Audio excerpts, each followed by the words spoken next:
Divine healing या ईश्वरीय चंगाई के बारे में आप में से बहुत सारे लोगों को मालूम है, फिर भी कुछ लोग इसको एक उपदेश के तौर पर स्वीकार नहीं करते हैं।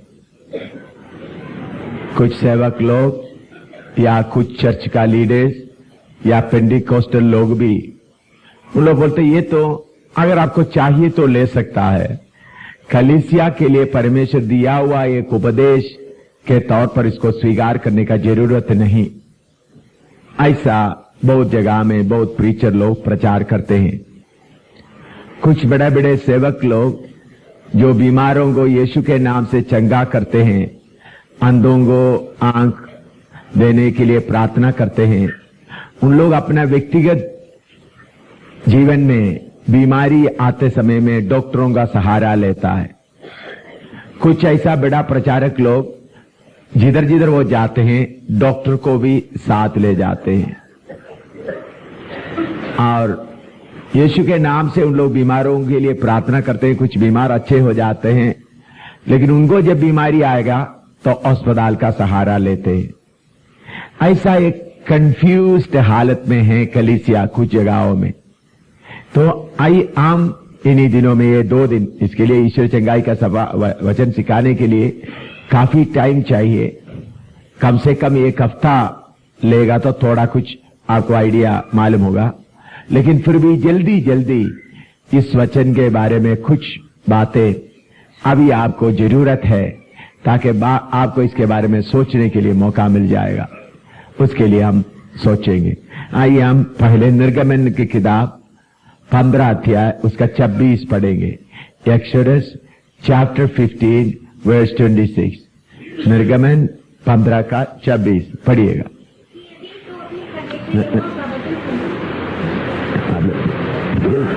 जल्दी करो कि यदि तू अपने परमेश्वर यहोवा का वचन तन मन से सुने और जो उसकी दृष्टि में ठीक है वही करे और उसकी आज्ञाओं पर कान लगाए और उसकी सब विधियों को माने, तो जितने रोग मैंने मिस्रियों पर भेजा है उनमें से एक भी तुझ पर ना भेजूंगा, क्योंकि मैं तुम्हारा चंगा करने वाला यहोवा हूँ। आइए हम प्रार्थना करेंगे। प्यारे प्रभु, तेरे वचन के लिए धन्यवाद हो। तेरे वचन, तेरी आत्मा के द्वारा लिखा हुआ वचन तेरी आत्मा से समझने के लिए हमको कृपा दे। यीशु के पवित्र नाम से मांगते हैं, आमीन। और एक बार अच्छी तरह से रुक ठीक तरह से पढ़े। कि यदि तू अपने परमेश्वर यहोवा का वचन तन मन से सुने और जो उसकी दृष्टि में ठीक है वही करे और उसकी आज्ञाओं पर कान लगाए और उसकी सब विधियों को माने, तो जितने रोग मैंने मिस्रियों पर भेजा है उनमें से एक भी तुझ पर ना भेजूंगा, क्योंकि मैं तुम्हारा चंगा करने वाला यहोवा हूँ। इधर में लिखा है मैं तुम्हारा चंगा करने वाला यहोवा हूँ। उसके लिए इब्रानी भाषा में यहोवा रोफे का ये दे देना।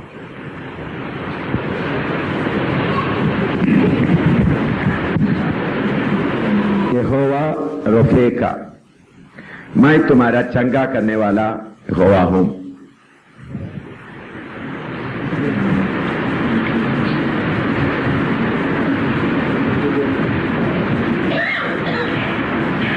रोफे का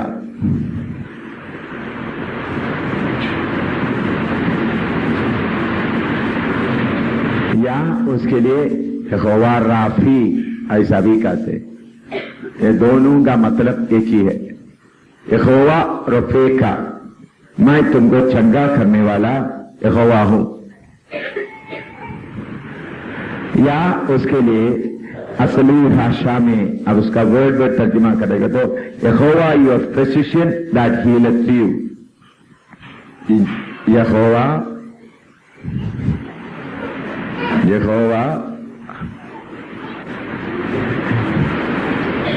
your physician।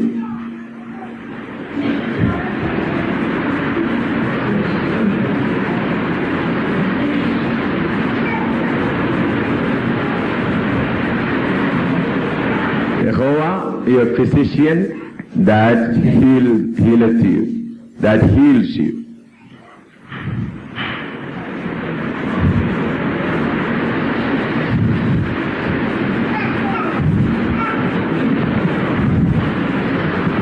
यहोवा रफ़े का, इस्राएल लोगों के लिए जब परमेश्वर ने उनको परखने के बाद उनको दिया हुआ है यहोवा रफ़े का, या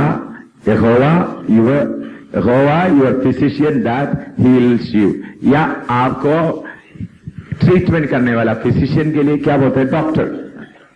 आपको अच्छा करने वाला यहोवा मैं हूं, physician.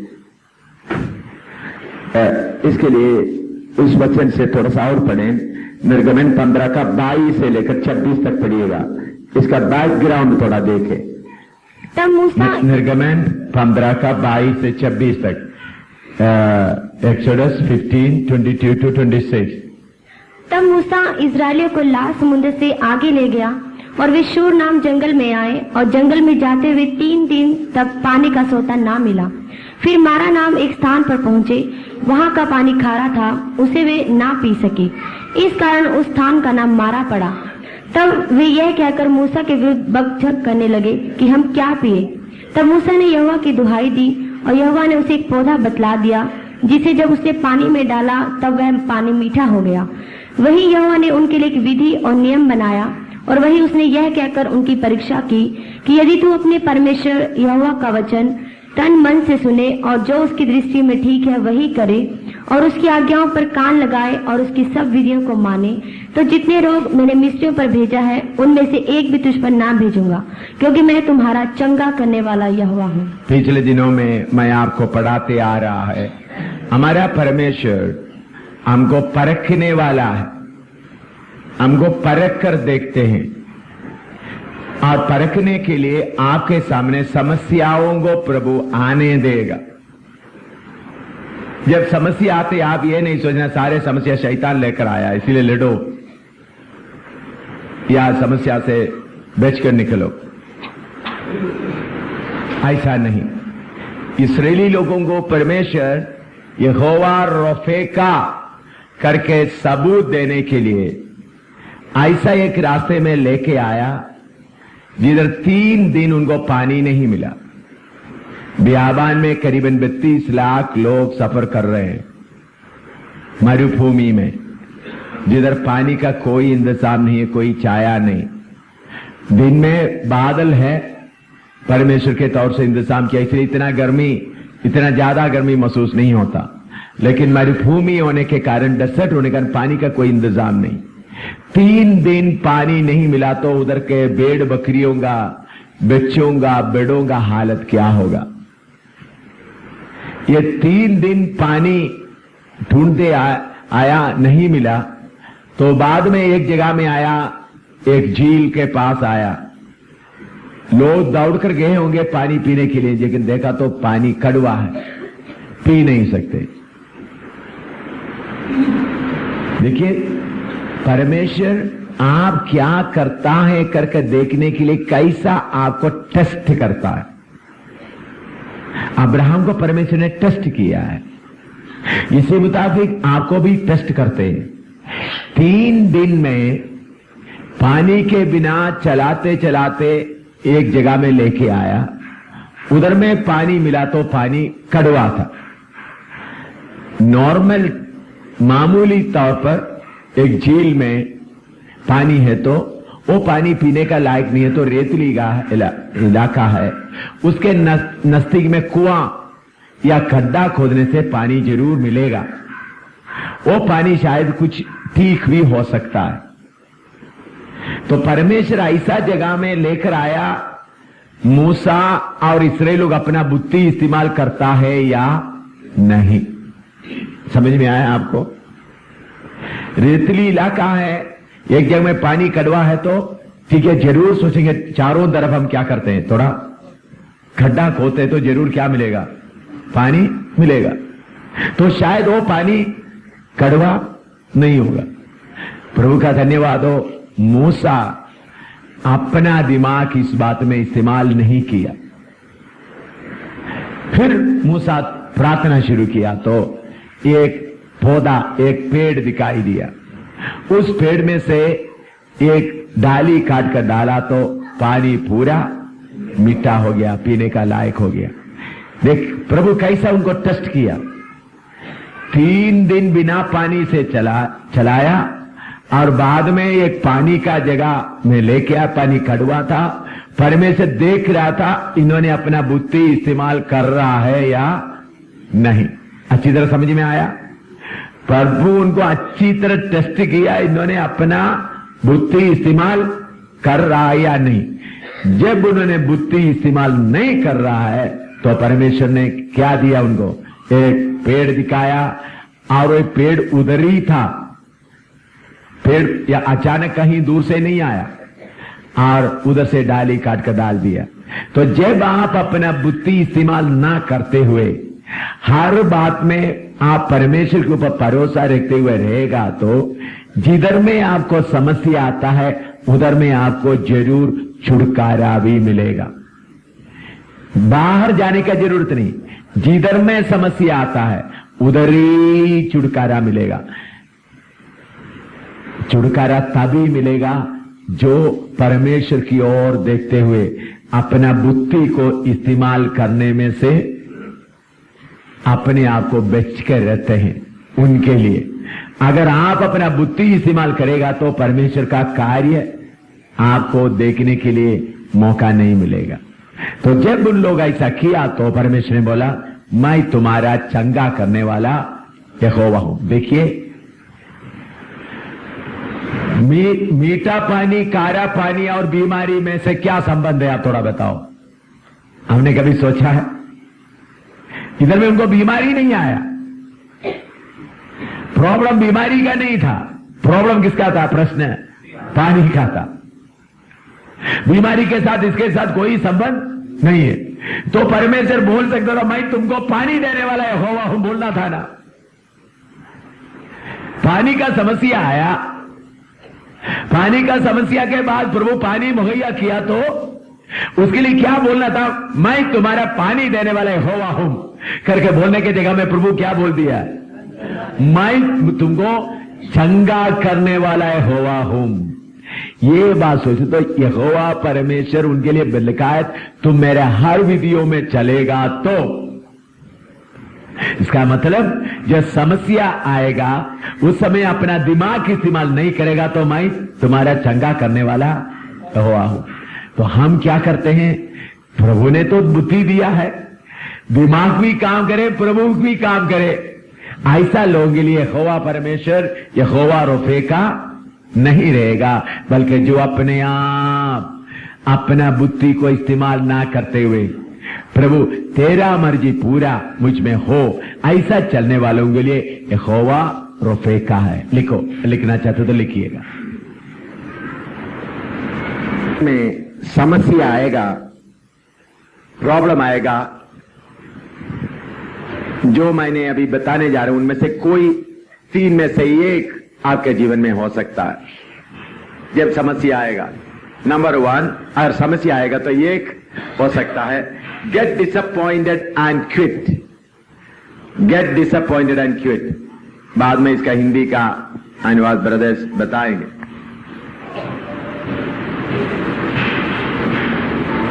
Get disappointed and quit.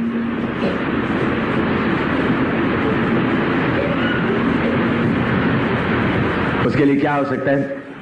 निराशा होकर, प्रश्न आ गया तो निराशा होकर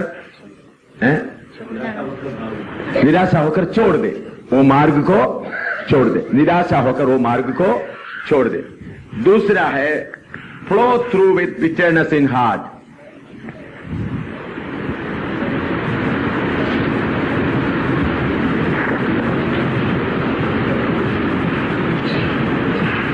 flow through with bitterness.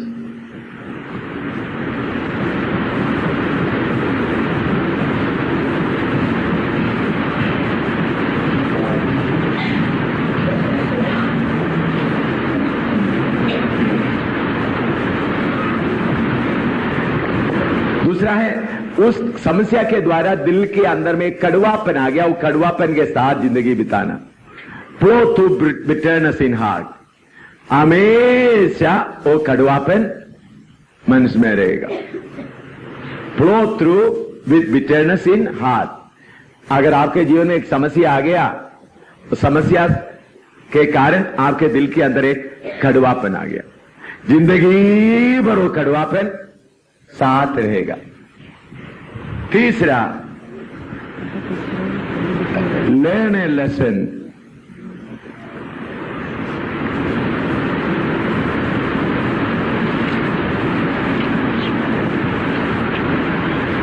Accept correction.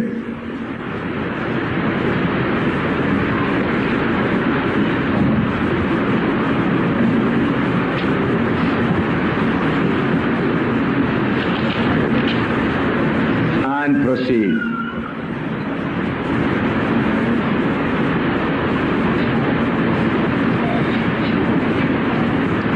Learn a lesson, accept correction and proceed. या तीसरा है, हुआ घटना से एक सबक सीख लो, अपने आप को सुधार कर आगे बढ़ो। एक है गेट डिसअपॉइंटेड एंड क्विट, कोई समस्या आ गया उसी से निराशा होकर मार्ग को छोड़ दो। दूसरा है flow through bitterness in heart, या उस घटना के द्वारा दिल के अंदर कड़वापन है, वो कड़वापन जिंदगी भर हर दिन वो बात को याद रहे, उधर ऐसा हो गया था, उधर ऐसा हो गया था, इधर में एक कष्ट आया था, हमेशा वो कड़वापन के साथ आगे बढ़े। तीसरा, लर्न ए लेसन, जो घटना हुआ उसे एक बात सीख लिया और उसमें से कुछ सीखा और आगे बढ़ा। ये आपके जीवन में जब समस्या आते वक्त इसी मुताबिक आप सीख सकते हैं। इसराइली लोग पानी ढूंढते ढूंढते आया, तीसरा दिन आया, पानी मिला तो कड़वापन पानी था, तो उधर में उनको एक अच्छा लेसन मिल गया और वो लेसन के साथ ये उपदेश भी मिला है, यहोवा रफेका, यहोवा हमारा चंगा करने वाला परमेश्वर है। यहोवा हर बीमारी से हमको क्या करेगा, चंगा करेगा। लिखे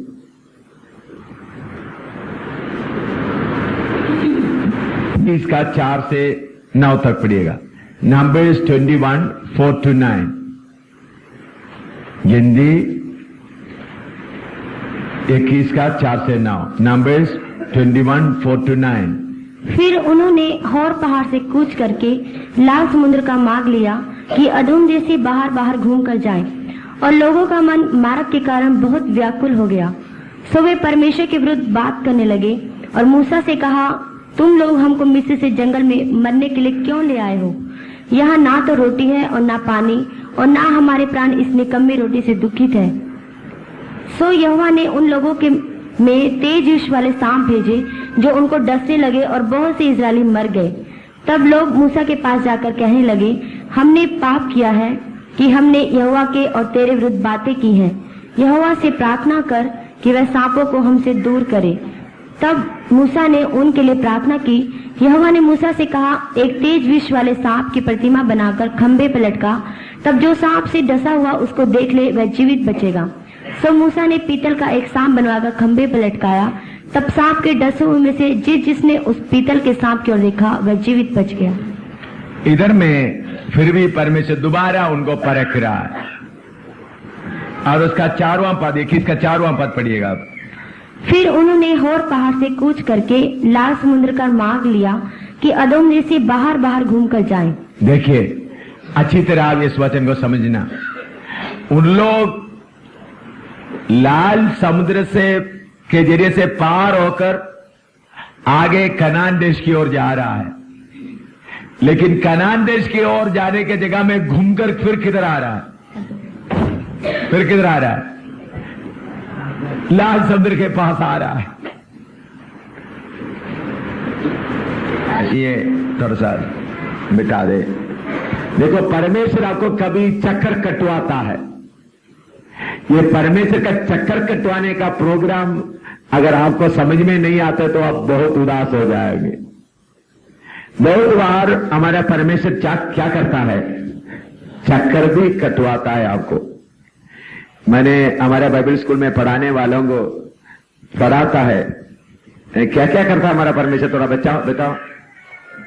चक्कर कटाते और फंसाता है। हाँ देखा, फंसाता है, चक्कर कटवाता है और फंसाता है। तो आप लोग हमेशा परमेश्वर के बारे में क्या सीखा होगा? छुड़ाता है। लेकिन हमारा स्टूडेंट से पूछो, उन लोग क्या बोलेंगे? ये चक्कर काटने वाला है, कटवाने वाला है, और क्या करने वाला है? फंसाने वाला भी है। ये कैसा सोचा आपने? देखो, परमेश्वर खुद फंसाना शुरू करेगा तो हम क्या करेंगे? परमेश्वर खुद चक्कर कटवाना है तो देखिए, आपको समझाने के लिए आपको देखिए, ये इजिप्ट है,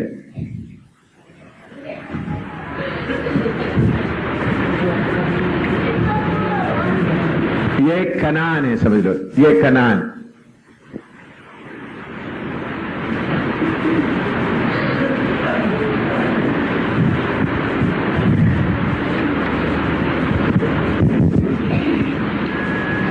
इजिप्ट से निकलने समय में इधर में बड़ा लाल समुद्र था।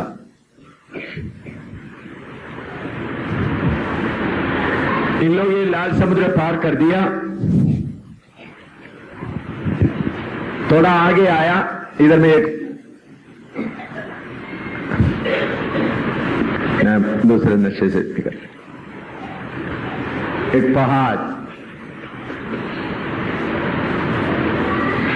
इस्राएली लोग अभी इधर से मार्च कर रहा है, जा रहा है, इधर से इस्राएली लोग जा रहा है, लाल समुद्र पार कर दिया, और इधर से ऐसा सफर करते करते करते कनान की ओर जाना है। लेकिन प्रभु ने क्या कर दिया उनको? इधर से चक्कर कटवा के फिर किधर आ रहा? देखा, इधर से सीधा जाने के जगह में इधर से सीधा इस्राएल लोगों को क्या कर सकता था? 21 दिन में सीधा 21 दिन 21 डेज में पहुंच सकता था। परमेश्वर उनको उस रास्ते से लेकर गया, लाल समुद्र के पास लेके आए। और ये रास्ता छोड़ के कैसा जाए? बियाबान में ऊपर चलने के लिए क्या चाहिए? इतना लोगों को चलने के लिए, बियाबान में चलने के लिए डेसर्ट में चलना है, बहुत गर्मी है, बादल के बिना चल नहीं सकता। रात को बहुत हवा लगता है, रोशनी चाहिए। रात को प्रभु आग का खंबे हैं, तो इन लोग अपने आप जाएगा तो बियाबान में कहीं फंस जाएंगे। 21 दिन या 5 दिन में ही सब मर जाएंगे। तो इसलिए जरूर है उनको किसके नीचे चले? बादल के नीचे। बादल सीधा जाने के जगह बादल क्या कर रहा है? बादल क्या कर रहा है? घूम। तो इस्राएली लोग इधर आकर बुड़बुड़ाने से वो गलती है उनको। परमेश्वर देख रहा था, मैं इनको घुमारा ऐसा चक्कर कटवाएगा तो इन लोग बुड़बुड़ाएगा या नहीं। देखा कैसा कैसा परमेश्वर आपको चेक करता है। आप इस्राएली की तरह इसराइली लोगों 21 दिन का काम परमेश्वर कितने साल में किया? 40 साल। आप तो एक हफ्ते में उदास हो जाएंगे।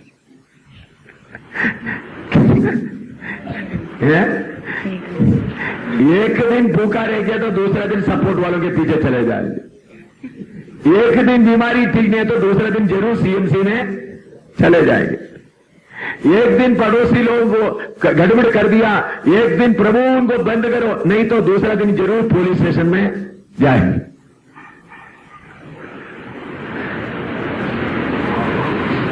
देखिए, परमेश्वर अपना मर्जी के अनुसार हमको क्या करता है, हमारे अंदर का। तो इस्राएली लोगों को ऐसे चक्कर कटवा कर दोबारा इधर आ गया तो इसरो देखो फिर भी कहां आ गया? वही लाल समुद्र के पास।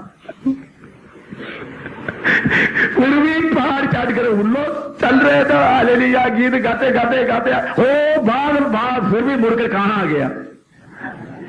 तो लोग क्या करने लगा?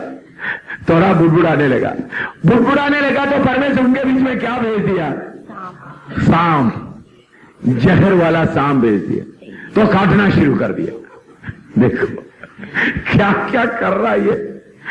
चक्कर कटवाने वाला परमेश्वर, उन लोग बुड़बुड़ाया तो उनके बीच में क्या भेज दिया? तेज विष वाले सांप।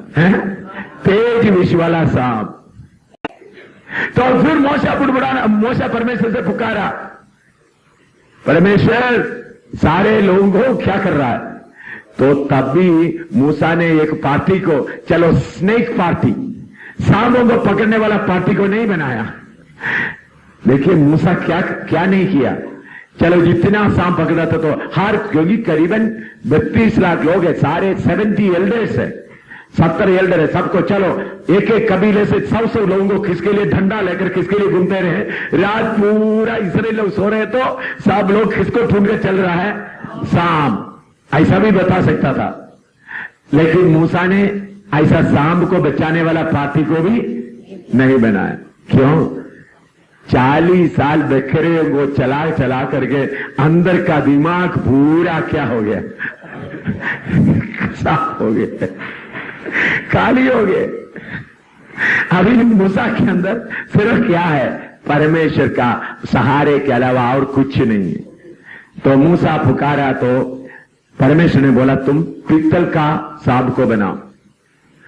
देखो परमेश्वर बोलता है देखो पीतल का सांप को बनाओ। ये सांपों को, ये पीतल का सांप, एक मुझे इतना नहीं आता, आप सोच चलो कैसा समझ लो।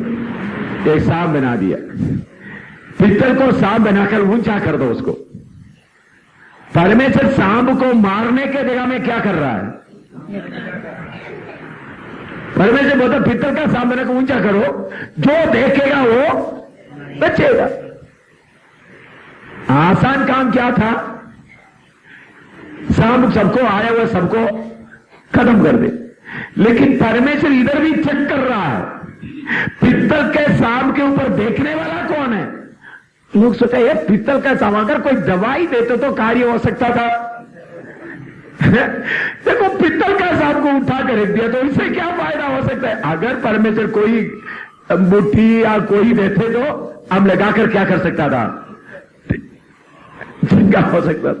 तो परमेश्वर क्या करे? पीतल का सांप को उठाना। तो उधर में जो लोग पीतल का सांप को देखा वो क्या हो गया? बच गया। उसका मतलब क्या था? ए सांप, जो लोगों को मार मार कर चलने वाला सांप, तुमको परमेश्वर मार कर लटका दिया है, तुमको अभी शर्मिंदा कर दिया है, तुम्हारे अंदर का जीवन खत्म कर दिया है, तुम अभी लोहे जैसा बन गया, तुम मुझे कुछ भी नहीं कर सकता। ऐसा विश्वास के साथ जो देखेगा वो चंगा पाएगा। जो अपना घमंड में आएगा मर जाएगा। समझ में आया हमारा परमेश्वर कैसा कैसा करता है? चक्कर कटवाया, सांप को भेजा और फिर उसको बाद बोला सांप, पीतल का सांप को बनाओ। तो जो पीतल का सांप को देखेगा वो क्या होगा? बच जाएगा। लिखो जॉन 3:14, यूहन्ना 3:14। और जिस रीति से मूसा ने जंगल में सांप को ऊंचे पर चढ़ाया, जिस रीति से मूसा ने जंगल पर सांप को ऊंचे पर चढ़ाया, उसी रीति से अवश्य है कि मनुष्य का पुत्र भी ऊंचे पर चढ़ाया जाए। हाँ, इसी मुताबिक अवश्य है मनुष्य का पुत्र को भी ऊंचे पर चढ़ाएं। कुछ लोग इस वचन का तर्जमा, इसका अर्थ ठीक तरह से ना समझने के कारण यीशु मसीह को कभी कभी सांप बना देते। भाई इसका मतलब वो नहीं है, इसमें और गहरा मतलब है। वो मतलब समझना है तो कोलोसी 2:14 और 15 भी पढ़िएगा। ये यूहन्ना 3:14 समझना है तो कोलोसी 2:14 और 15 भी पढ़िएगा, तब आपको ये समझ में आएगा। और विधियों का वह लेख जो हमारे नाम पर और हमारे विरोध में था मिटा डाला, और उसको क्रूस पर कीलों से जड़कर सामने से हटा दिया है। और उसने प्रधानताओं और अधिकारों को अपने ऊपर से उतारकर उनका खुल्लम खुला तमाशा बनाया और क्रूस के कारण ऊपर जय जयकार की ध्वनि सुनाई। हाँ, इधर में प्रभु यीशु मसीह क्रूस के द्वारा किसको तमाशा बनाया? शैतान के सारे शक्तियों को। यीशु सलीब पर लटक रहा है, नंगा लटक रहा है, लेकिन इसका भेद उस समय का लोगों को मालूम नहीं हुआ। पहला कोरिन्थी 2:7 और 8 पढ़िएगा। इसके साथ ये तीनों वचन को इकट्ठा मैं विवरण करूंगा।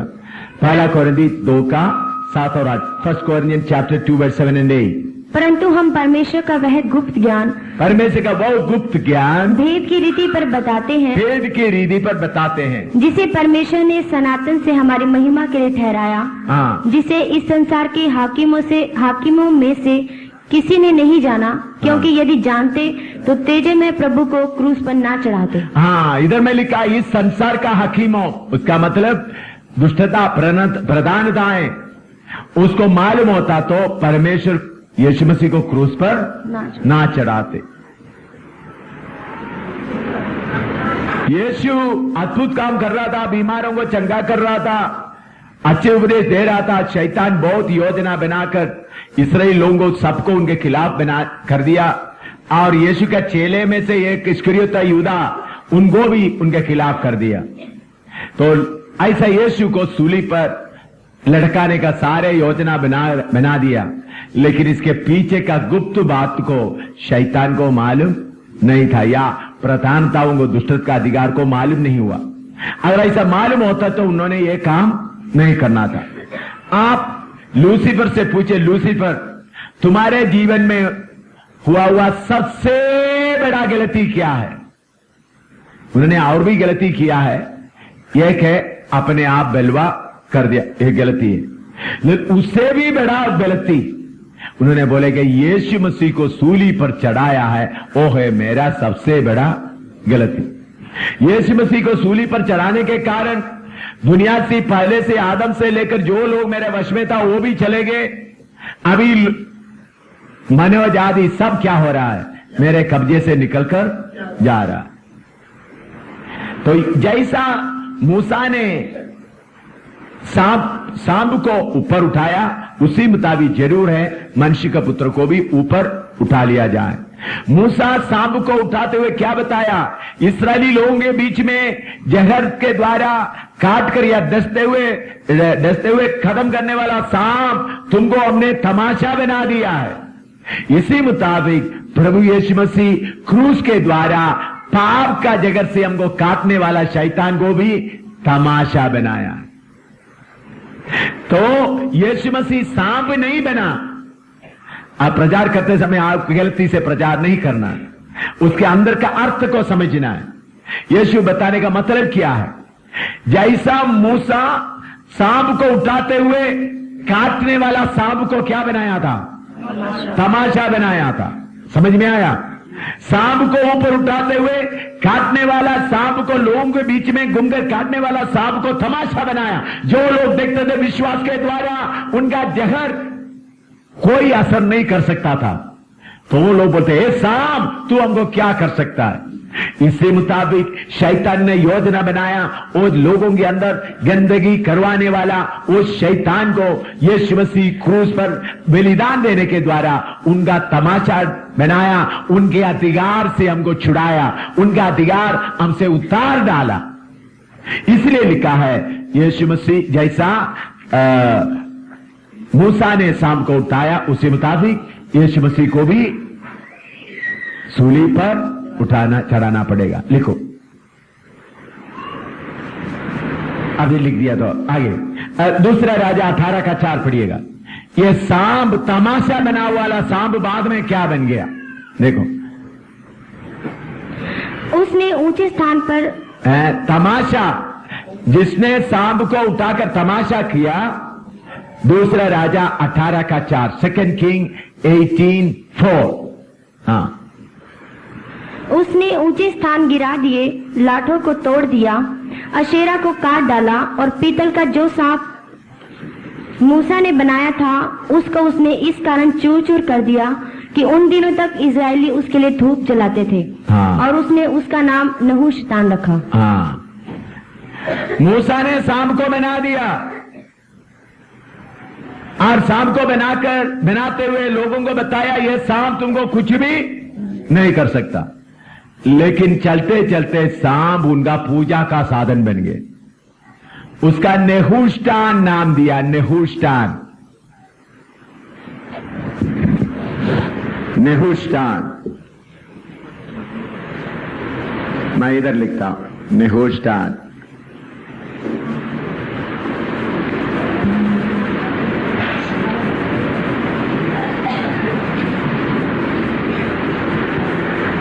मूसा उस सांप को पूजा करने के लिए नहीं उठाया था, और सांप को देखे बोला, ये सांप तू मुझे क्या कर सकता है।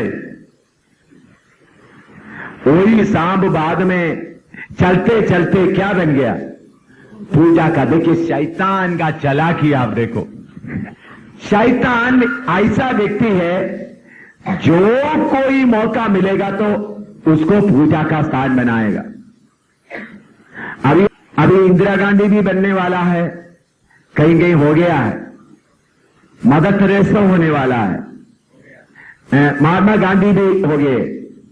ऐसा जगह जगह में सब क्या होगा,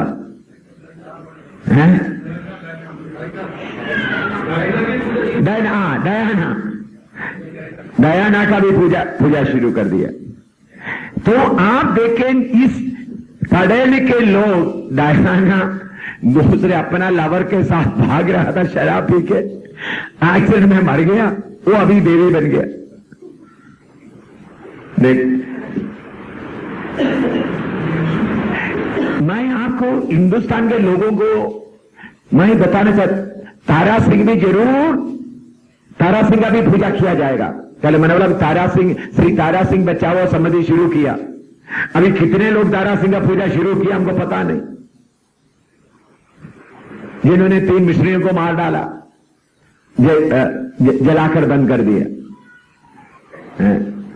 फूलन देवी का भी आराधना कुछ लोग कर रहा है।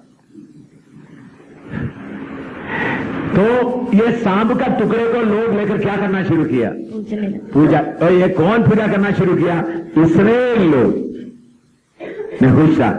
मसीह लोग भी सलीब का पूजा शुरू कर दिया। सलीब के सामने मोमबत्ती जला रहा है, क्रिश्चियन लोग गले में लटका रहा है। आप में से कितने लोग गले में हैं नेहुष्टान की तरह, कितने लोगों के गले में एक सलीब है, चेक करने से मालूम होगा। लेकिन मैं अभी चेकिंग करना नहीं चाहता हूं, कितने लोगों के अंदर में गले में नेहुष्टान की तरह। उधर में राजा ने क्या कर दिया, उस पित्तल का सांप को चूर चूर कर दिया। सलीब हमारा पूजा का स्थान नहीं है। सलीब बताते ये शैतान देख, उस सलीब में तुम्हारा तमाशा बनाया गया। शैतान को बोला, शैतान देख, ये सलीब में तुम्हारा तमाशा बनाया गया। लेकिन क्रिश्चियन लोग, मसीह लोग क्या करता है, वो सलीब को उठाते हुए घूम रहा, उसको चुम रहा। जैसा इस्राएली लोग नेहुष्टान को पूजा कर रहा था, इसी मुताबिक क्रिश्चियन लोग किसको पूजा कर रहा है, सलीब को। इसलिए मैं बोलता हूं क्रिश्चियन धर्म में परमेश्वर है ही नहीं, ईसाई धर्म में यीशु है ही नहीं। शायद आप में से कुछ लोगों को गुस्सा आएगा, वो तो कोई बात नहीं, सच्चाई तो कम से कम सुन लो। ईसाई धर्म में यीशु मसीह है ही नहीं। ईसाई धर्म को बनाने वाला कौन है, लूसीफर। यीशु ने ईसाई धर्म नहीं बनाया। ईसाई धर्म का स्थापक कौन है, लूसीफर।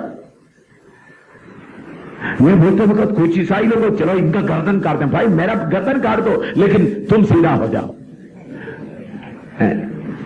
ईसाई धर्म को बनाने वाला, ईसाई धर्म का स्थापक कौन है, लूसीफर।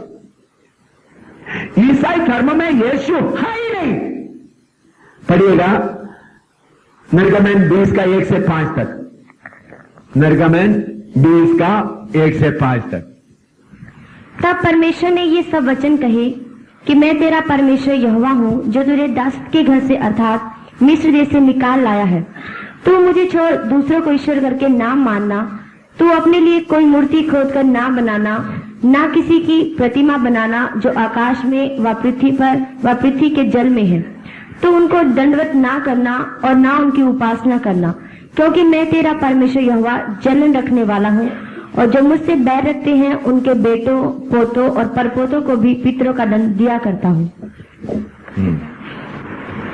इधर में सर्वशक्तिमान परमेश्वर बोलता है, किसी का प्रतिमा या रूप नहीं बनाना, चाहे स्वर्ग में हो, चाहे पृथ्वी में हो, पृथ्वी के नीचे। इसका मतलब स्वर्ग में कौन कौन है? पिता परमेश्वर, पुत्र प्रभु यीशु मसीह है और स्वर्गदूत है। तो स्वर्ग का किसी का प्रतिमा हम रूप बनाने के लिए हमको अनुमति नहीं है। लेकिन 10 हुक्म मानने वाला ईसाई गिरजाघर में जाकर देख लीजिए, 10 आज्ञाओं मानने वाला ईसाई का गिरजाघर में आप जाकर देखो, जिधर में एक व्यक्ति ऐसा होगा बोलता है ये यीशु है, वो यीशु नहीं है, या मरियम या कोई स्वर्गदूत। इधर में लिखा है कभी नहीं बनाना, उसका दंडवत नहीं करना। आप में से बहुत तेरे लोगों के घरों में भी होगा। ऐसा करेगा तो आपको कितना आशीष मिलेगा, पढ़िएगा न्यायों की किताब 8:27 पढ़िएगा, न्यायों की किताब 8:27, जजेस 8:27। उनका गिदोन ने एक एपोद बनवाकर अपने ओप्रा नाम नगर में रखा। हाँ। और सब इस्राएल वहां व्यभिचारणी किनाई उसके पीछे हो लिया। हाँ। और वह गिदोन और उसके घराने के लिए फंदा ठहरा। गिदोन और घराने के लिए फंदा बना। देखिए गिदोन के बारे में थोड़ा सा हमको समय कम है, इसलिए जल्दी बता के आगे जाना है।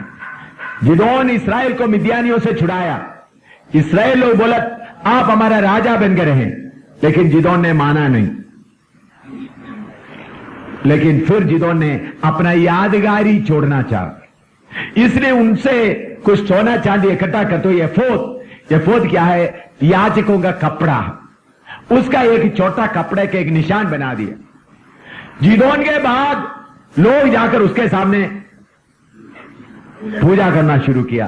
वो किसके लिए? गिदोन के लिए, उनका बच्चों के लिए, उनका पुत्रों के लिए एक फंदा बन गया। अंग्रेजी में पढ़ते समय became a snare unto Gideon unto his house।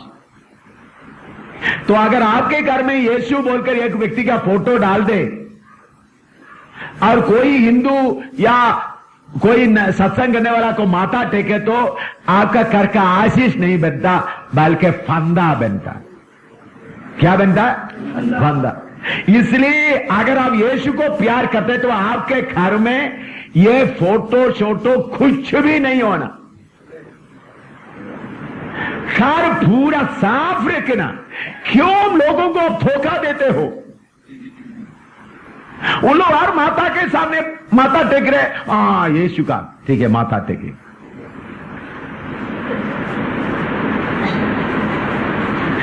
अगर आप ये सब रखेगा तो उस दरवाजे से कौन अंदर आ जाएगा? शैतान। प्रभु ने बहुत ठीक तरह से बताया है, ना स्वर्ग का, ना पृथ्वी का, पृथ्वी के नीचे का किसी का रूप नहीं बनाना। फिर भी यही ईसाई धर्म के लोगों के पास जाकर देखो कितना मूर्तियां बना हुआ है। आपको मालूम है यीशु का फोटो पहले कहां से आया? इटली में एक आदमी इस्करियोता यूदा का एक बुक लिख रहा था, तो उनको इस्करियोता यूदा का एक तस्वीर चाहिए था।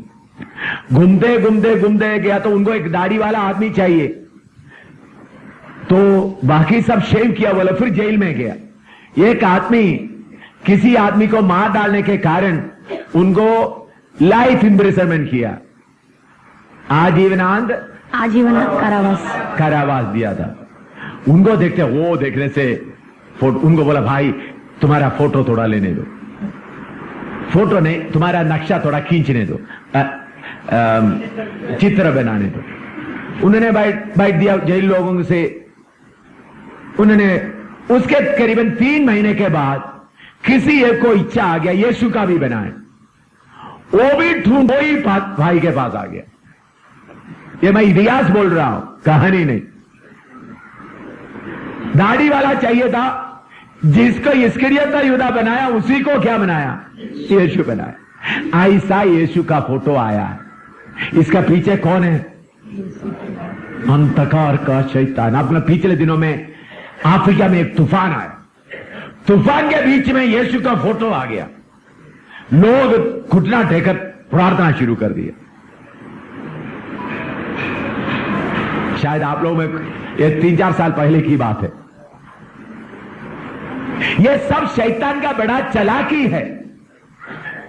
परमेश्वर का कोई रूप, मूसा को भी प्रभु बोलता है, मैंने आपसे बात की, तुमने कोई रूप मेरा नहीं देखा। तो प्रभु का वचन दोबारा पढ़ो, सब पढ़िएगा। निर्गमन 20 का 1 से 5 तक सब थोड़ा पढ़िएगा। मैं चाहता हूं सब एक बार पढ़िएगा, निर्गमन 20 का 1 से 5 तक। हाँ, मुंह खोल कर पढ़ा, माइक, हाँ पढ़ो।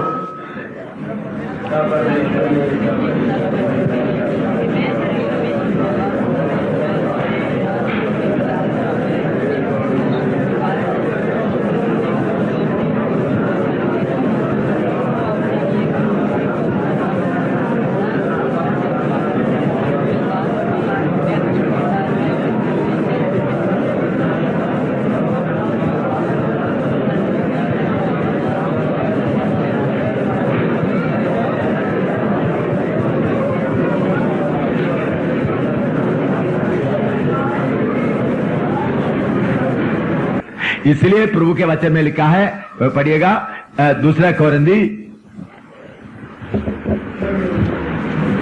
11 अध्याय में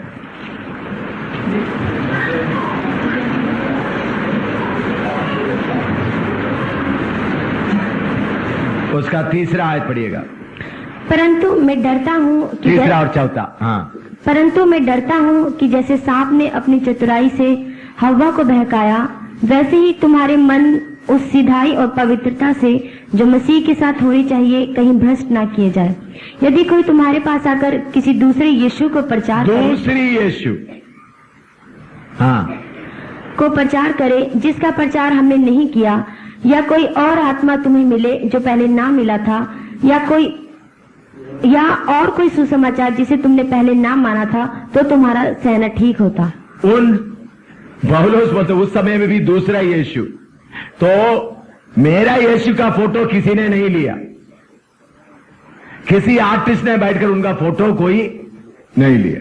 मेरे यीशु के लिए उसका टाइम भी नहीं था, लेकिन मेरा यीशु पवित्र है। तो इसलिए दूसरी बात है, अभी इसके साथ मैंने आपको सवाल सलीब के बारे में बताते समय में प्रैक्टिकल प्रॉब्लम का भी जवाब आपको देना है। इंटरनेशनली एक साइन है प्रार्थना भवन या गिरजाघर के लिए क्रॉस, नक्शे में या किसी जगह में आप देखो, मंदिर के लिए एक अलग साइन है, गुरुद्वारा के लिए और मस्जिद के लिए। तो ये प्रार्थना भवन एक आराधना का जगह है तौर पर बताने के लिए क्रॉस आप ऊपर रख दिया, इतना बड़ा डेकोरेट करते हुए नहीं, उसको आराधना करने का एक जैसा डेकोरेट करते हुए नहीं, मामूली एक निशान के तौर पर एक क्रॉस रख दिया, तो वो पाप नहीं है। लेकिन आपका हाल के अंदर उस जगह जिधर लोग इकट्ठा होते उधर में क्रॉस नहीं होना है। उधर क्रॉस होगा तो लोगों को उसके सामने माता देखने का मन होगा।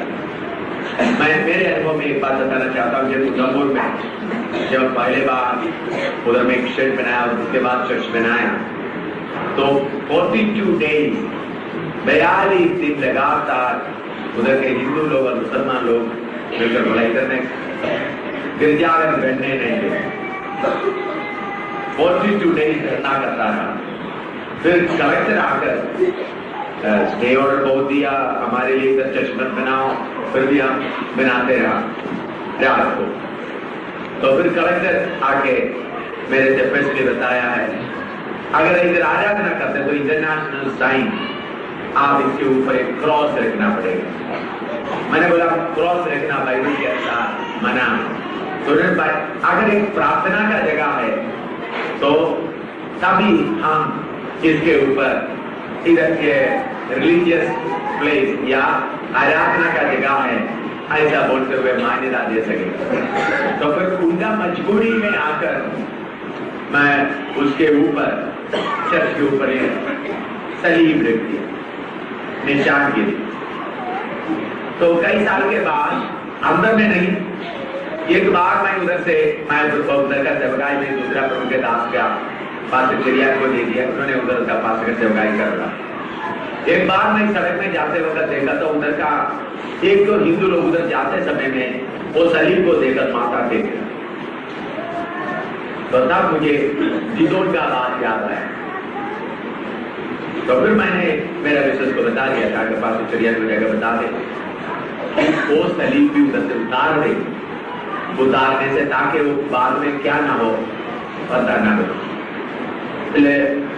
फिर भी मैं आप सबको बताता हूं, अगर जरूरी पड़ रहा है एक जगह में आपको आराधना के लिए एक सलीब, ये प्रार्थना का जगह है करके दिखाने के लिए रख दिया, तो उसमें लोगों को माथा टेकने का मौका नहीं होता, लेकिन उस सलीब को डेकोरेट करते हुए, अच्छा पेंटिंग करते हुए खूबसूरत बना के रखेगा। तो हम दूसरी बात, अब ये बहन ने मेरे से एक सवाल पूछा है, बच्चों को समझाने के लिए, अनपढ़ लोगों को समझाने के लिए स्टडी के तौर पर यीशु का ड्राइंग बनाया, चेलों को ड्राइंग बनाया, मूसा का ड्राइंग बनाया, ताकि अनपढ़ लोगों को या बिल्कुल अनपढ़ को समझा सके।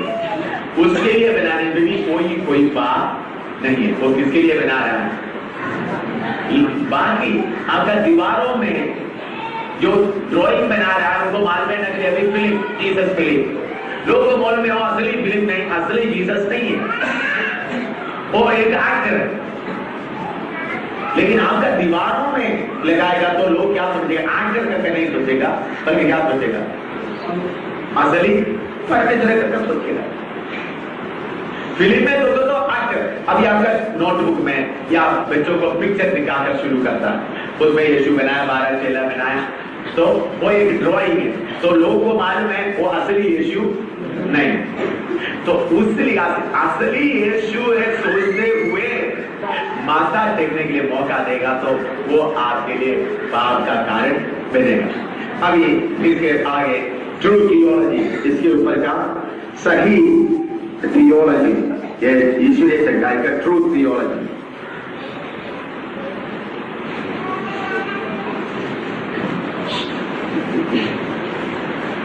थियोलॉजी मतलब एक ईश्वरीय शास्त्र।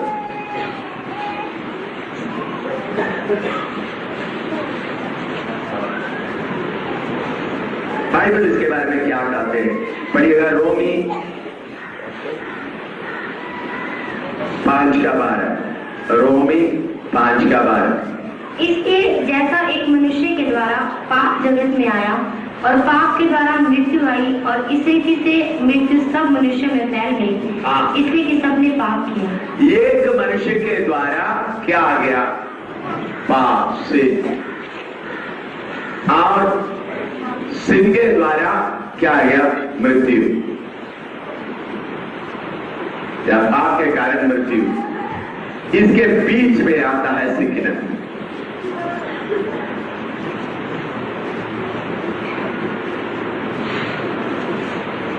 तो पाप के कारण मौत आए, तो मौत के बीच में क्या आता है? बीमारी।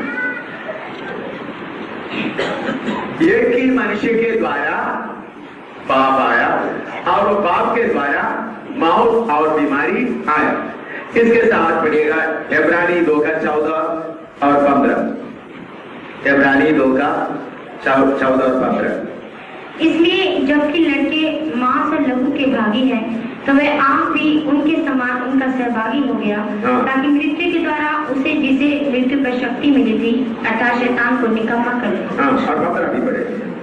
और जिसने मृत्यु के भय के मारे जीवन पर दास में फंसे थे, मृत्यु के अच्छी तरह सब लोग मेहरबानी से इब्रानी 2:14-15 सब लोग बाइबल लेकर थोड़ा सा पढ़िएगा, उसमें कुछ अच्छी बात लिखा है, आप समझिए। इब्रानी 2:14-15। हाँ पढ़िएगा। हाँ पढ़ो, बाइबल दिया पढ़ो। इसलिए जबकि लड़के मां तो वह आप भी उनके समान उनका सहभागी हो गया, ताकि मृत्यु के द्वारा उसे जिससे मृत्यु पर शक्ति मिलेगी अर्थात शैतान को निकम्मा कर दे, और जिसने मृत्यु के भय के मारे जीवन भर दासत्व में बंधे थे उन्हें छुड़ा ले। हाँ देखिए, life time in fear of death, life time in fear of death, जिंदगी भर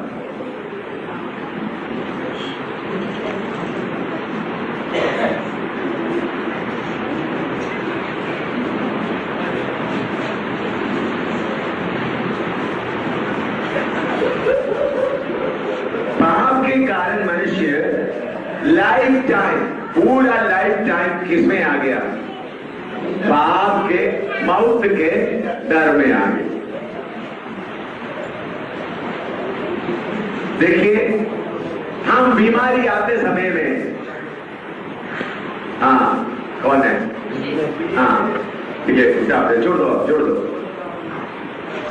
छोड़ दो, आप लोग कोई ध्यान न दे। हाँ आप लोग इस तरह बात है, कोई ध्यान उसके ऊपर मत दीजिए। सुनिएगा, कोई ध्यान नहीं देना, वो अपने आप ठीक हो जाएगा। देखिए इधर देखिए, life time fear of death, जिंदगी भर किसमें लग रहा है?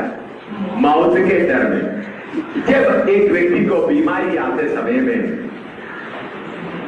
क्यों उन्होंने दवाई के लिए जाता है? एक मौत का डर अंदर छुपा हुआ है। एकदम सिरदर्द आएगा तो सिरदर्द बढ़ेगा तो क्या होगा? और छोटा बीमारी है तो भी ये बढ़ते बढ़ते क्या होगा करते हुए एक चिंता अंदर में रहता है। यीशु किस लिए आया? लाइफ टाइम, जिंदगी भर मौत के डर में पड़ा हुआ उनको छुड़ाने के लिए आया। अच्छी तरह सुनना है, यीशु किस लिए आया? जिंदगी भर मौत के डर में और अच्छी बड़ा मौत के डर और दासत्व में देखा है पड़ेगा। और जिसने मृत्यु के भय के मारे जीवन भर दासत्व में फंसे थे उन्हें, दासत्व में फंसे थे, मौत के डर के कारण हम क्या बन गया? दासत्व में पहुंच आ गया। प्रभु यीशु मसीह इसलिए आया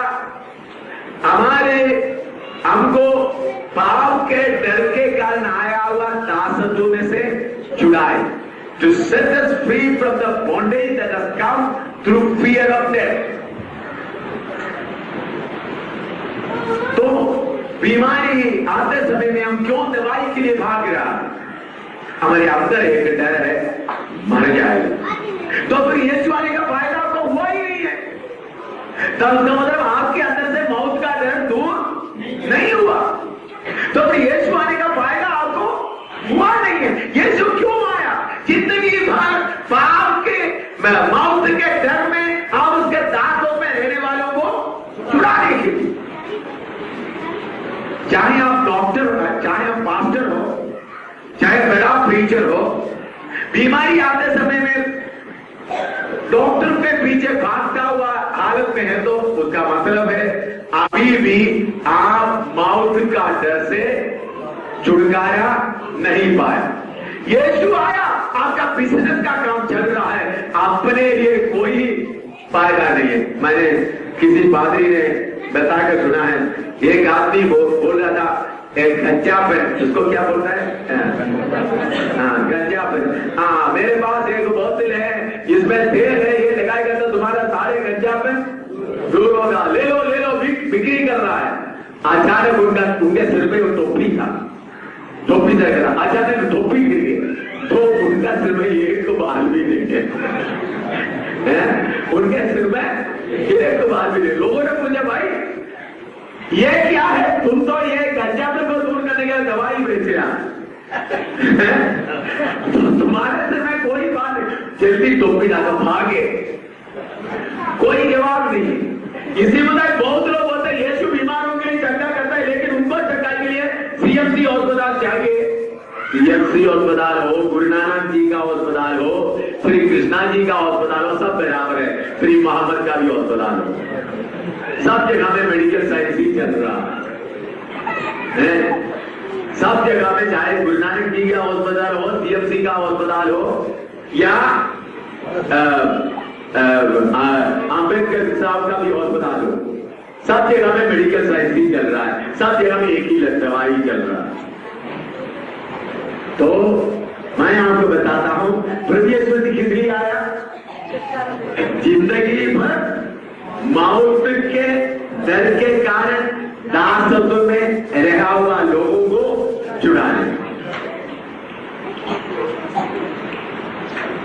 तो अगर आप इस बात को अच्छी तरह समझिएगा तो अच्छा। लिखो, दूसरा तिमोथी 1:10 पढ़िए। दूसरा तिमोथी 1:10। प्रभु यीशु मसीह क्या किया? पर अब हमारे उद्धारकर्ता मसीह यीशु के प्रकट होने के द्वारा प्रकाश हुआ, जिसने मृत्यु का नाश किया, मृत्यु को नाश किया, abolished death, और जीवन और अमरता को उस सुसमाचार के द्वारा प्रकाशमान कर दिया। यीशु Jesus Christ has abolished death and brought immortality and life.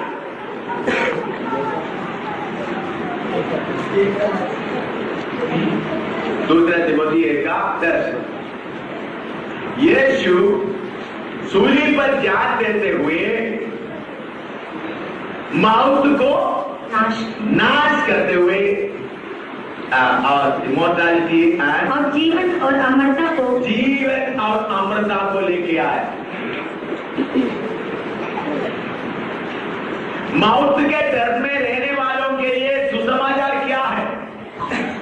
यीशु ने मौत को क्या कर दिया? नाश कर दिया। इसलिए यीशु जीवने के बाद यूहन्ना पद्मोस्ता में पढ़ा हुआ यूहन्ना को बताते, यूहन्ना मैं मरा हुआ था, देख मैं जीवता हूं, युगान युग जीवते रहता हूं, मेरे पास अधोलोक और मौत की कुंजियां। तो यीशु ने मौत को हटा दिया और जीवन और अमरता लाया। ये मौत, इधर का मौत का मतलब शारीरिक मौत नहीं, आत्मिक मौत। शारीरिक मौत को एक नींद कहते हैं, स्लीप। और किसके लिए ये नींद? जिन्होंने उद्धार पाया। उद्धार नहीं पाया वो मौत क्या है? हमेशा के लिए खत्म। उद्धार पाया हुआ लोगों का मौत को भजन के अनुसार क्या बोलता है? स्लीप, निद्रा। अभी मौत को मेरे ऊपर अधिकार नहीं है। मौत के नाम पर आने वाला नींद। दूसरे लोग नींद के साथ साथ हमेशा परमेश्वर से जुदा। असली मौत क्या है? हमेशा परमेश्वर से दूर होना, जुदा है। हमारे लिए वो प्रोग्राम प्रभु यीशु के द्वारा हटा दिया प्रभु, और प्रभु ने इमोर्टैलिटी एंड लाइफ, जीवन और अमरता लेके आया। प्रभु यीशु इस धरती में क्या लेके आया?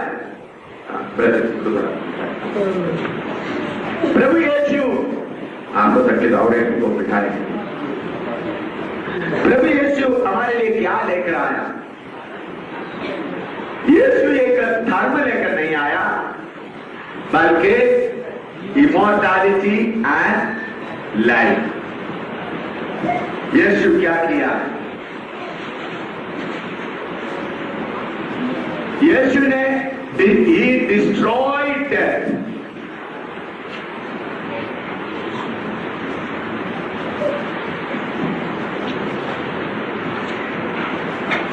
Destroyed death, brought immortality and life.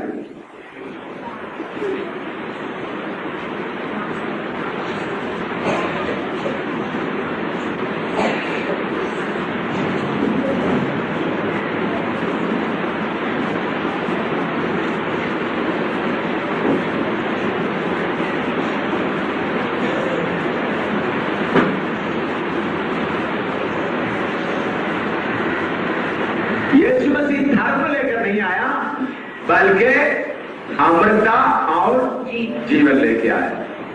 तो अभी एक विश्वासी मर जाता है तो वो निद्रा में प्रवेश करता है, स्लीप।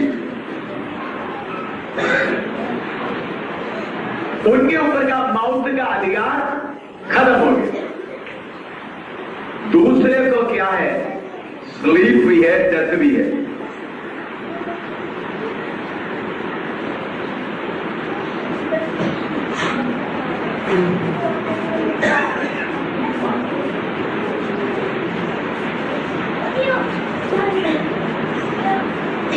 डेथ का मतलब या मौत का मतलब परमेश्वर से हमेशा जुदा होकर नरक में जीवन बिताना। तो जब हम एक आदमी एक्सीडेंट से मर जाता है, बीमारी से मर जाता है, विश्वासी मरेगा तो उनको क्या आता है, निद्रा आता है। बाकी लोगों को क्या आता है, निद्रा भी आता है, दर्द भी आता है। ठीक है, कैसे माफ करना, कैसे स्लीप का।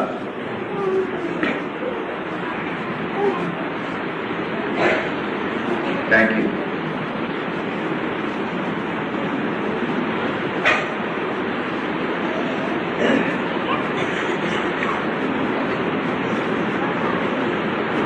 वीडियो में करेक्ट कर देना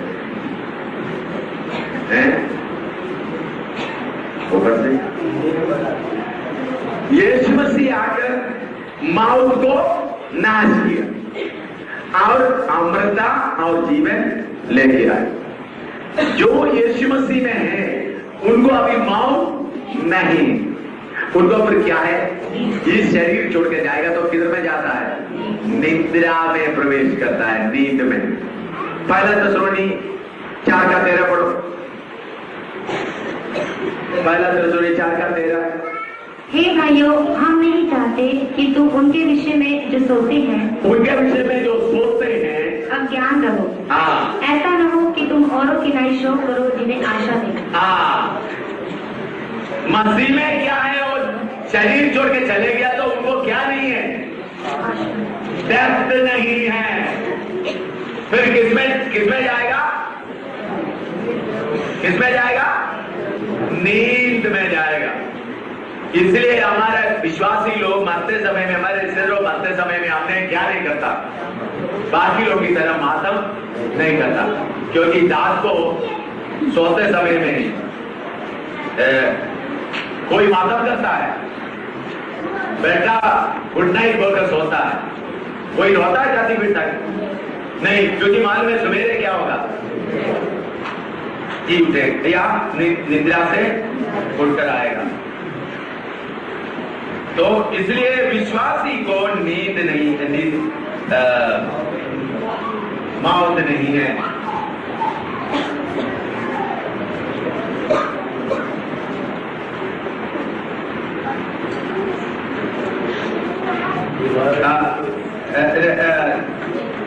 प्रेरितों का काम 7 का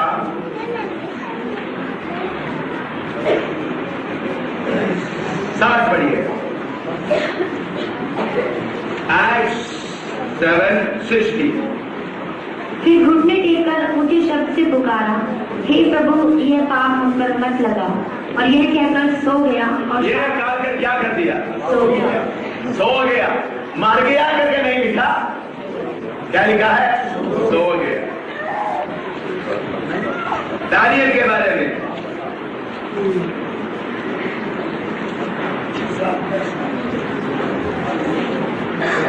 दानियल 12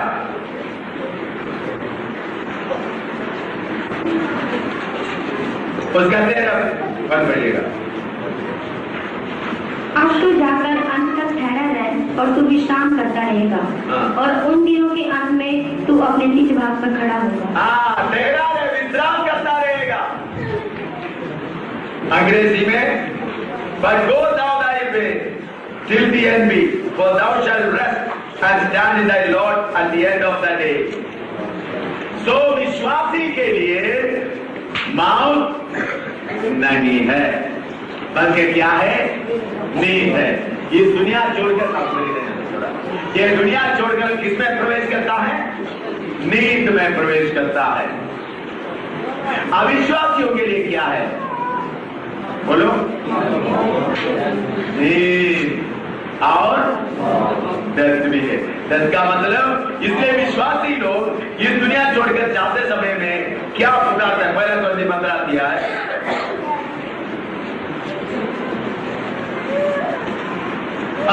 जा पड़ेगा। हे मृत्यु तेरी जय कहाँ रही? हे मृत्यु तेरी जय कहाँ रही? हाँ। हे मृत्यु तेरा दंड कहाँ रहा? 1 Corinthians 15:55. Oh death, where is thy sting? Oh grave, where is thy victory? तो यीशु मसीह आकर एक विश्वासी जो यीशु के पास आता है उनको अमृत चखने से काम नहीं मिलेगा, अमृत अनुभव में आता है। बहुत जगह में अमृत चखने का अनुभव है। अमृत जल क्या करता है?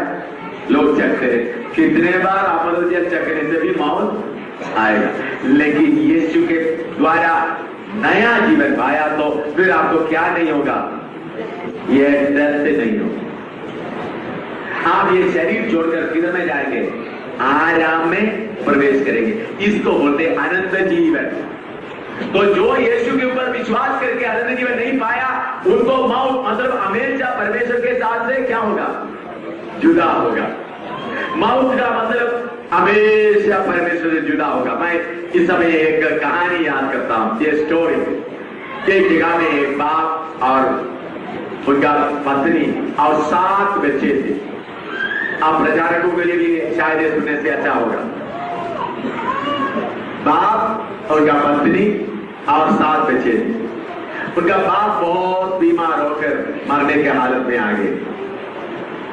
उनके सबसे छोटा बेटा करीबन 20-21 साल का था, एक गुंडा जैसा था। बहुत बार उनको यीशु के बारे में बताया तो भी उन्होंने यीशु को स्वीकार करने के लिए तैयार नहीं था। एक गुंडा जैसा रहता था। जब बाप का मरने का समय आया उन्होंने उनका पत्नी को बुलाकर करके बाकी बातों को बताया, तुम ऐसा करना बोलकर पत्नी को गुड नाइट बोल दी। गुड नाइट का मतलब शुभ रात्रि। बाद में उनका बड़े बेटों को बुलाया, उसके बाद दूसरा, तीसरा, एक बेटों को बुलाया, सबको good night good night good night शुभ रात्रि बोलकर कर दिया। आखिरी में ये बिगड़ा हुआ छोटे बेटे को बुलाया, उनको बोला बेटा तुम ये ले लो। बाद में बोला गुड बाय। गुड बाय का मतलब अलविदा। ये बड़ा बेटा, ये सबके सामने ये बात हो रहा है। तो वो छोटा बेटा पूछा, बाप मम्मी को आपने गुड नाइट बोल दिया, 6 भाइयों को भी आपने गुड नाइट बोल दिया, मुझे आपने क्यों गुड बाय बोल दिया? उन्होंने बोला तुम्हारा मम्मी को और 6 भाइयों को मैं उधर जरूर मिलेंगे, लेकिन मेरा बेटा तुमको मैं कभी नहीं मिले, इसलिए मैं आपसे क्या बोल दिया गुड बाय। और रोने लगा। ओ पापा मैं इतना करके बोलते रोने लगा। तो वो बोला इतना देर तक तुमको यीशु के बारे में बताया, हमने स्वीकार नहीं किया। जब तक यीशु लाया हुआ अमृत या लाइफ तुम्हारे अंदर नहीं आते हैं तो मैं तुमको मौत से बचा नहीं सकता। उन्होंने बोला मुझे अमृत चाहिए, मुझे इमोर्टैलिटी चाहिए। उन्होंने घुटना देकर रोने लगा, अपने पाप को पश्चाताप किया, यीशु के साथ में प्रार्थना किया। फिर उनको पूछा तुम्हारा जीवन कैसा? उनको बोला बहुत अच्छा सा लग रहा है। बाद में उनका पिता ने बोल दिया बेटा गुड नाइट। उन्होंने प्राण जोड़ दिया। तो मेरे प्यारो यीशु धर्म नहीं लेकर आया बल्कि क्या लेकर आया? जीवन लेकर आया, लाइफ लेकर आया। यीशु लाइफ लेकर आ गया। लाइफ ये जिसके पास ये लाइफ है उनको कौन से बात के बारे में चिंता करने की जरूरत नहीं, मौत के बारे में। उन लोग बोले हे मौत तेरा पता कहां? इसलिए प्रभु यीशु ने बोला शरीर को मारने वालों को तुम डरने का जरूरत नहीं, शरीर और आत्मा को मारकर नरक में भेजने वालों को आप डरना है। तो लोग हमको मारेगा तो हमको मौत नहीं आएगा बल्कि क्या आएगा? नींद आएगा।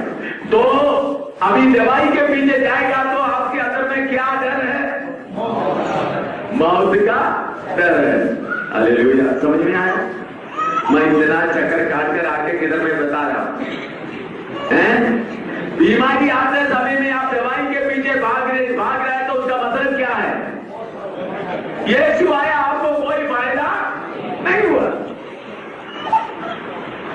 यीशु आया, आपको कोई फायदा नहीं हुआ। यीशु क्या लेकर आया है? जीवन और अमरता। हालेलुया। तो हमको बीमारी आएगा तो बीमारी क्या ले सकता है? इतना भी भागता आराम करने से कैसा लगेगा? मैं बहुत बार तो सुबह से लेकर 4 तक ये गाड़ी चलता रहता है। सिर्फ इधर नहीं, जम्मू में हो किसी जगह में जाओ, मेरा जीवन ऐसा ही है। अभी इधर में बहुत तो मुश्किल 1 घंटा 1.5 घंटा 2 घंटा भी पूरा इतना दिन में मुझे मिला करके मैं बता नहीं सकता हूँ। यही हाल हर जगह में। अगर मुझे थोड़ा निद्रा मिलेगा तो कैसा रहेगा? आराम से रेस्ट करेगा। तो उसके लिए मैं डरना? आप लोग देखो दिन भर मेहनत कर रहे हैं, थोड़ा नींद के लिए आता है। नींद आते वक्त कितने लोग छाती पीट रहे थी? तो मैं सो रहा जो बाद में उठेगा या नहीं क्या पता। बहुत लोगों को ऐसा है।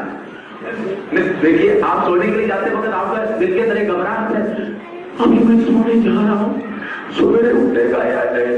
ऐसा डर कितने लोग हैं? जरा बोलिएगा। मेरी बात समझ में आ रहा है? अब यहां रात को 10 बजे 11 बजे सोने जा रहा है, सो रहा है, सुबह उठे तो क्या ऐसा है? तो आपको नींद आएगा ही नहीं। इसी मुताबिक के शरीर छोड़ने वालों के अंदर एक उम्मीद है, उस नरसी का फूकने का उस सवेरे के दिन में उठ जाओगा। ऐसा लोग मौत को रहे, मौत तुम्हारा पता कहां है? तो आप बीमारी आते समय में दवाई के पीछे भागता रहेगा तो उसका मतलब क्या है? मौत की डर के दासों में अभी भी बड़ा है। इसलिए इन्हीं दिनों में वचन का भी, जीवन का वचन खाकर आपके अंदर क्या आ जाए? जीवन आ जाए, अमरता आ जाए। यीशु क्या लेकर नहीं आया? रिलीजन लेकर नहीं आया। यीशु मसीह के पीछे चलने वालों के अलावा मौत को नहीं डरने वाला कोई और है? बाकी जो उग्रवादी लोग, बाकी मुसलमान लोग बोलते हैं जहां जहां, लेकिन उनसे पूछने से मालूम होता है कितना घबराहट, कितना दवाई खाते हुए, कितने नशा करते हुए बड़े मुसीबत के साथ में चल रहा है। लेकिन हम लोग ऐसा नहीं, बड़े खुशी के साथ आराम में प्रवेश करेंगे। दानियल को प्रभु कहता है, दानियल तुम जाकर क्या करो? आराम में प्रवेश करो। हालेलुया। इसलिए मेरे प्यारों, डेथ आते से, मौत आते समय में, ये शरीर से जुदाई आते समय में आपने बोलना, मौत को मेरे ऊपर अधिकार नहीं, मैं किसके लिए जा रहा हूं? बच्चे, मैं थोड़ी देर सोने जा रहा हूं, रोना नहीं। बच्चे, मैं सोने जा रहा हूं, रोना नहीं। मैं उधर में उठ कर आऊंगा, मेरा नींद उधर खोलेगा, तुम भी सोकर किधर पहुंचना? उधर पहुंचना। यह है मसीह जीवन। तो एक आदमी के द्वारा पाप आया, पाप के द्वारा मौत आ गया, लेकिन यीशु मसीह सूली पर जान देने के कारण हमारा पाप का सजा उनके ऊपर होने के कारण हमको क्या मिला है? अमरता और जीवन मिल गया। हालेलुया। अभी मौत के ऊपर, मौत को हमारे ऊपर कोई अधिकार नहीं है। हालेलुया। मौत को हमारे ऊपर कोई अधिकार नहीं। हालेलुया। यीशु हमको अमरता लेकर आए। लिखो, क्योंकि जब एक मनुष्य के अपराध के कारण मृत्यु ने उस एक ही के द्वारा राज्य किया, तो जो लोग अनुग्रह और धर्म रूपी वरदान बहुतायत से पाते हैं, वे एक मनुष्य के अर्थात यीशु मसीह के द्वारा अवश्य ही अनंत जीवन में राज्य करेंगे। For if by one man's offense death reigned by one, much more they which receive abundance of grace and the gift of righteousness shall reign in life by one Jesus Christ. ये अच्छी तरह कर देखिए समझने के लिए। आदम के द्वारा पाप आ गया,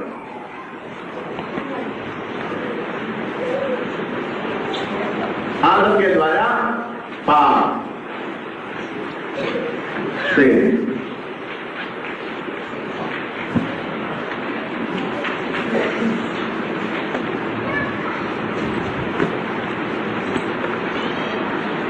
आदम के द्वारा सीन आया, पाप आया, पाप के कारण डेथ मौत सबके ऊपर राज्य किया। आदम के कारण पाप आया, पाप के कारण सबके ऊपर क्या राज्य कर रहा है? Through Adam sin has come, and because of sin death reigning on all human beings.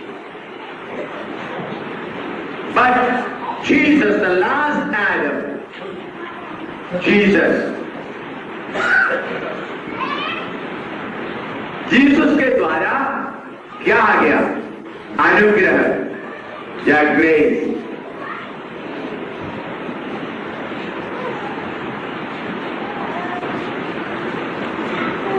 और उसके साथ जीवन आए।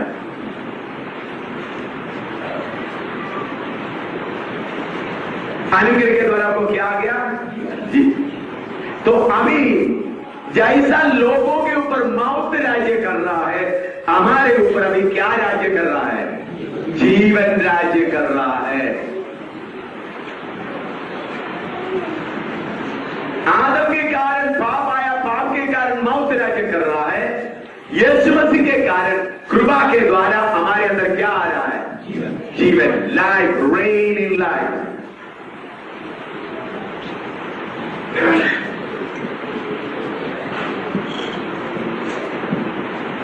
Rain life। इधर में rain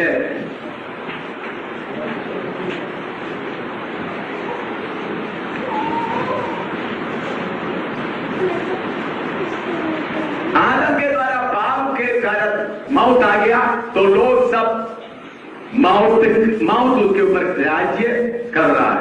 यीशु के द्वारा कृपा मिला, कृपा के द्वारा, कृपा के साथ यीशु ने हमारे लिए क्रूस पर जान दिया और उसके साथ जीवन आ गया। अभी हमारे ऊपर क्या राज्य कर रहा है? जीवन राज्य कर रहा है। तो अगर आपके ऊपर जीवन राज्य कर रहा है तो बीमारी आने से डर बोलिएगा। पहले मौत राज्य करने के कारण मौत का दासत्व में था,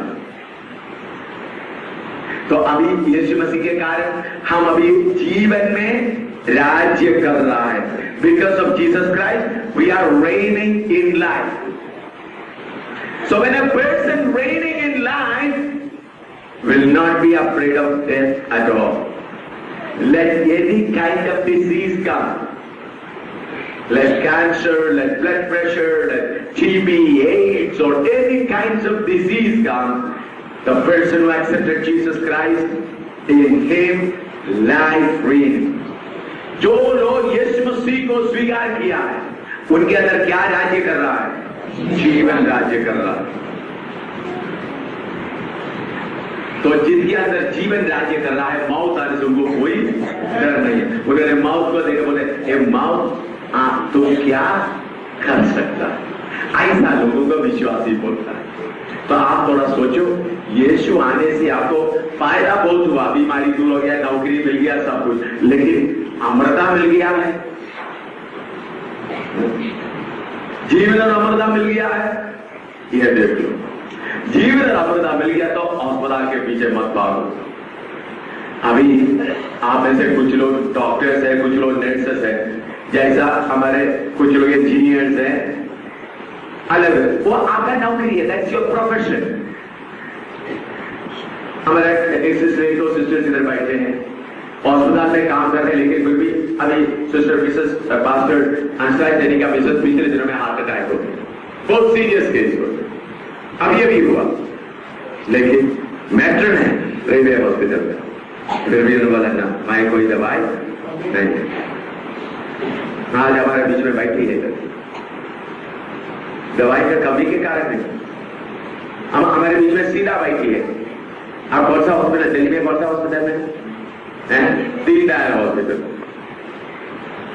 लेकिन पीछे दिनों में कितना बीमारी आया, यीशु के ऊपर विश्वास करते हुए आगे जा रहे हैं। हमको ऐसे कितने लोगों के बारे में मालूम है, चाहे आप डॉक्टर हो चाहे नर्स हो, अगर आपको मौत से छुटकारा मिल गया है तो जीवन आपके ऊपर राज्य कर रहा है, तो आप शरीर छोड़कर जाएगा तो आप किधर में प्रवेश करने जा रहा है? किधर में? नींद में, निद्रा। खुशी से निद्रा में प्रवेश करो। थक गया, इतना काम करते करते जल्दी दौड़ते थक गया, थोड़ा सोकर आ जाओ। जैसा दानियल को प्रभु ने बोल दिया उसी मुताबिक थोड़ी देर सोकर आ जाओ। प्रभु का धन्यवाद।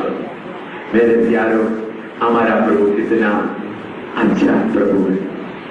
तो प्रभु यीशु मसीह से लाया हुआ ये अमृता बहुत लोगों को चढ़ना ही चाहिए। भाई यीशु ने लाया हुआ बहुत बड़ी बात क्या है? Immortality and life. और किसी ने इमॉर्टैलिटी लाइफ नहीं लाया। इसलिए हम बोलते हैं उद्धार सिर्फ किसके नाम पर? सिर्फ यीशु के नाम, क्योंकि बाकी किसी ने इमॉर्टैलिटी और लाइफ लेकर नहीं आए। सर यीशु ही एक ही व्यक्ति है इमॉर्टैलिटी और लाइफ, अमृता और जीवन लेकर आया व्यक्ति सिर्फ एक ही है। वो कौन है? प्रभु यीशु मसीह। इसलिए हम कहते हैं आसमान के नीचे पृथ्वी के ऊपर उद्धार पाने के लिए और कोई दूसरा नाम नहीं है, सिर्फ एक ही नाम, क्योंकि इमॉर्टैलिटी लाया हुआ यीशु के अलावा। इसलिए यीशु को तब मैं अनंत जीवन देता हूं। सिर्फ एक ही ने कहा I am the life and resurrection, मैं जीवन और उद्धार। यीशु नहीं, सिर्फ यीशु ने। सारे दुनिया में आप जाकर देखो, सारे ग्रंथ लेकर देखो, सारे थियोलॉजी फिलॉसफी सबका किताब लेकर देखो, सिर्फ यीशु ने ही सिर्फ कहा है। हालेलुया। इसलिए हम कहते हैं यीशु का नाम है सारी जमीन पर, जिसे आपकी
सिर्फ यीशु ही अमृता और जीवन लेके आए।